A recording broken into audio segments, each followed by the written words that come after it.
Dali zabrat. Prostě je to pako, šuka jak červený brabenec, rozumíš mi? Je to hovado. První chtěl ten strojek sundat, ale pak si řekl, hovno, dám jí jedno rychlý číslo.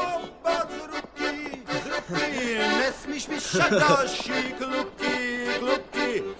To je pěkně praštění. Posedla, tam se kdy mě osedláš.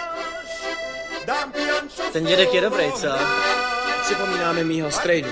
Musí to vydělat slušný prachy. To jo. Má Aničko posedla, mám se kdy mě osedláš.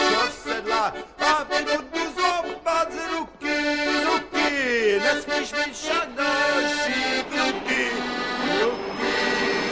Má Aničko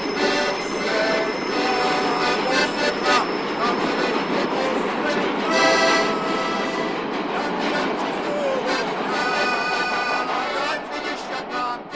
A tak jsem mu to řekla, že už ho nechci nikdy vidět.